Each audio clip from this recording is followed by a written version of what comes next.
Intamin vs RMC, two companies that go back and forth creating the world's best roller coasters. But which company designs the best coasters? And what does the future look like for both RMC and Intamin? Stay tuned, because later in this video, I'm going to share with you a bold prediction for each company that you're not going to want to miss. My name is Brandon and welcome to Theme Park Predictions. I'm really glad you're here, and how I did this is simply taking the top 5 best coasters from Intamin and RMC over the last 10 years and really kind of examining their layouts and determining which ones, in my opinion, that I think are the best. With that being said, let's start with RMC first. And the first coaster that I want to talk about is Iron Gwazi. Now this ride right here is my personal #1 coaster that I've ever been on. And as of today, I've been on around 430 some different coasters. And Iron Gwazi, again, in my opinion, is perfection. Seriously, this coaster from start to finish, every element, again, my opinion, is flawless. Yes, it does fly into the brake run with a pretty good amount of momentum left, but everything else leading up to that is just amazing, and I don't really think Gwazi would benefit any more with any other track length to it, because I think it would kind of meander around. But Busch Gardens Tampa really delivered with Iron Gwazi, and same with RMC, because this coaster isn't just my #1, it's a lot of ours #1 or even #2, and for that reason alone, Iron Gwazi is just, it really made me even more excited for the future of RMC as to what comes next, and I'm very intrigued by that. Heading north to Atlanta for Air Force One, and this coaster has more or less what I want to call a hate it or love it type of relationship with coaster enthusiasts. Most of us love it. Not all of us are able to experience it in comfort because they can't handle their thighs being crushed. I, for one, have really developed a love for the ending of the ride. My first 5 or 6 rides on Air Force One, I didn't really care for the last 4 or 5 bunny hops, but as I continued to ride it, and after my 50-some rides I've had on it so far, I love it. I would honestly, I would change the ending to like one more big time airtime hill, then maybe another bunny hop, and that's it. But what they have, it's great. It does the job that Fun Spot wanted with Air Force One: deliver an intense coaster, an airtime filled machine, as well as become one of the best coasters in the world. And no one can argue that the 155-foot tall coaster that features 64 miles an hour and 4 inversions isn't one of the best, because as of right now, Air Force One is the 3rd best coaster that I've ever been on. That's how much I love this ride, and every single year I plan on going down to Fun Spot Atlanta, as should you, and riding this multiple times, because the park is great, because this coaster is phenomenal. Heading to Poland for Energylandia for Zadra. Now, this coaster I've yet to ride. However, looking at this thing, it is absolutely just insane looking and amazing, and I would love to be able to go ride it, hopefully in a couple years. But you're talking 206 feet high, plus 3 different inversions, speeds of 75 miles an hour, and a track length of over 4,300 feet long. Zadra is up there in a lot of people's coaster rankings, and just judging by this layout of watching the POV multiple times and the aerial images of this coaster, it's like perfection. I really love Zadra. If I were to be able to go ride this right now, I guarantee you that it'd be a top 10, maybe top 15, most likely top 10 ride for me. And just seeing the work of art, the transitions, that giant stall, everything about this coaster is just perfection, and I feel like this and Gwazi would have a lot of similarities in that aspect. Steel Vengeance, which is a #1 potential coaster for a lot of us, and I really do enjoy Steel Vengeance. It's not my #1, it's just outside of my top 5, but I just personally don't really care about the ending. I feel like the coaster just does, it almost repeats itself over and over again.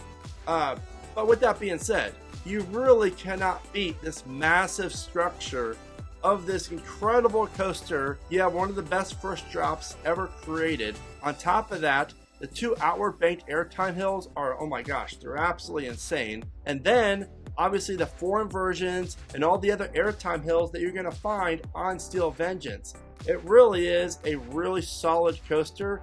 It's not my favorite at Cedar Point, but I understand if it's yours. But needless to say, RMC really delivered a fantastic project for Cedar Point and gave the park exactly what they wanted.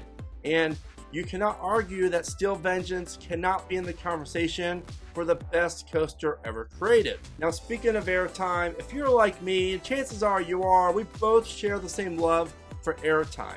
So if you like a shirt like this, then please check out keepridingcoasters.com. That's my online merch store. And I really do appreciate everyone who's purchased merch in the past. And I look forward to seeing all the shirts out in the parks this summer. Wildfire at Carmarthen. Now this coaster really looks special. Not only is it a true wooden coaster from RMC, but just the whole lift hill and the structure of this lift hill and how it's placed up on this rock terrain area, the hill I should say, it looks phenomenal. And that drop, oh my gosh, the views alone on this ride is going to raise it up in everyone's rankings. And again, I've not been on it yet, but just looking at this layout by the POVs, it just looks flawless. I really gotta say, I love the inversions, as well as the giant wave turn, the tunnel, and all the low to the ground airtime hills and off access hills. Wildfire really does look like a phenomenal coaster, and it's one of those rides that if you're able to ride it at night, by golly, this thing would be skyrocketing up people's rankings. And for that reason alone, I really feel like it belongs in conversation of the top 5 best coasters designed by RMC over the last 10 years. Now it's time to talk about the top 5 best coasters from Intamin over the last 10 years. And starting off with the doozy with Tigga, which is located at Linnamaki. This right here might just be one of the most intriguing coaster layouts of all time. If you take a look at the Google images of this coaster as well as the POV, this is a twisted mess of airtime, inversions, and launches, and everything good that you want in a coaster.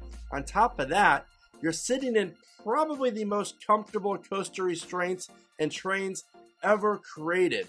And that is why Tigga is probably a top 3 most anticipated ride or a bucket list coaster for me, judging by the layout and everything that I personally love in a coaster, especially one from Intamin. This coaster opened up in 2019 and features 2 launches and a 170-foot tall top hat. Not to mention, but speeds of 65 miles an hour in 4 different inversions. Tigga looks fantastic, and I cannot wait to ride it, because once I do, it's going to blow up my coaster rankings. Batman Gotham City Escape, located at Parque Warner Madrid. Oh, Intamin, Intamin, Intamin. I mean, you guys are just killing me over here because I desperately need to travel overseas to ride on all these awesome looking coasters. And this Batman coaster is by far the best Batman themed coaster in the entire world. Not only is the theming legit, but the actual layout, the transitions, of course that top hat, everything about this coaster is really great looking. But what intrigues me the most, I gotta say, are the smaller trains. These are Maverick sized trains with the new restraints from Intamin on this awesome looking coaster. And for that right there, like, this coaster looks just phenomenal, and for everyone that I've talked to that have been lucky enough to ride it, they all say great things about this Intamin coaster, which quite possibly could be one of the best Intamin coasters ever created. Velocicoaster Islands of Adventure. This right here is my second favorite coaster ever created. I actually love everything about Velocicoaster, including the first half, which is a little bit more tame than the ride's second half, but it just really gets you pumped up for what's about to happen, including what I want to call the second best mid-course launch that I've ever experienced. I still prefer Mavericks and Cedar Points, but Velocicoasters is just as good because you go right over the top hat and then you get those views of the Islands of Adventure Lagoon as well as the Wizarding World of Harry Potter off in the distance. And then from there, it's all about the stall as well as the airtime. Then of course, the Mosasaurus roll that's located just feet above the Islands of Adventure Lagoon. Honestly, Velocicoaster is the best coaster experience that anyone can ever ride from start to finish. When it comes to the storytelling, the theme, the layout, everything about it, the trains, it is just phenomenal, especially those night rides. So I highly recommend, if you've not been down there to ride it yet, try to do so, because Velocicoaster will not disappoint. Heading back to Energylandia for Hyperion. Now this coaster is very impressive because Energylandia built one of the best hypercoasters ever created, and I gotta say, I love the all black supports and track and trains. It just looks so sleek and just beautiful that I really do wish more parks would build coasters with all black supports and track. But this ride alone starts off with a 252 foot tall lift hill, and you're going to reach speeds of 88 miles an hour.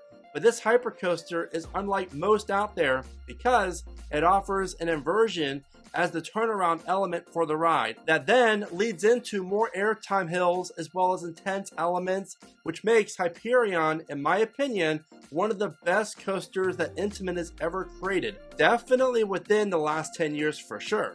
And finally, Pantheon, located at Busch Gardens, Williamsburg. Now, this coaster is really solid. I love it. I now have 4 rides on it. I need more. I know. I definitely need a night ride. But every ride I've had on it, it really is solid. It's around number 24 for me in my top 25, and that will change once I ride it even more, and especially at night. But there's no denying that the layout for Pantheon is top notch, and the ride itself is top notch. However, if there was actual theming around the ride as well as trees and everything else, this coaster would be even higher up everyone's list because it would make it more of an enjoyable experience. But Pantheon really does deliver because it's all about, for me, that swing launch.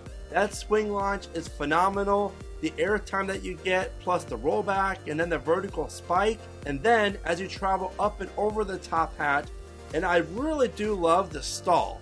Pantheon stall, in my opinion, does not get talked about enough, and that right there, that element might be my favorite element besides the swing launch at Busch Gardens Williamsburg when it comes to a coaster element.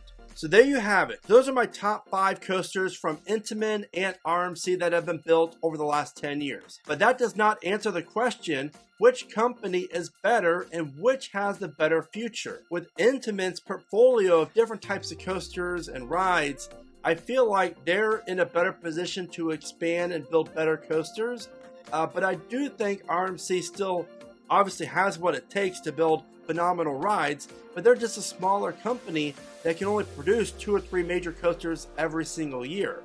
And with that being said, I really feel like it's hard to deny Intamin when it comes to which company has a better future. As far as which company has designed better coasters the last 10 years, I'm going to go with RMC on that just because of the major coasters that have been built.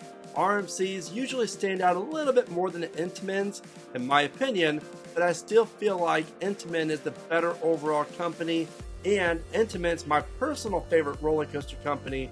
But regardless of that, here's my bold predictions for each company, starting off with RMC. And I predict that RMC will debut 3, not 1, not 2, but 3 T-Rex coasters by 2030. Now, a lot of you might write me off for saying that, but trust me on this, RMC is still currently developing this coaster type, and it's going to debut at a park probably in the next 2 to 3 years. Now, as for Intamin, I'm going to predict that by 2030, they will build another Giga coaster that features a lift hill that stands over 300 feet tall.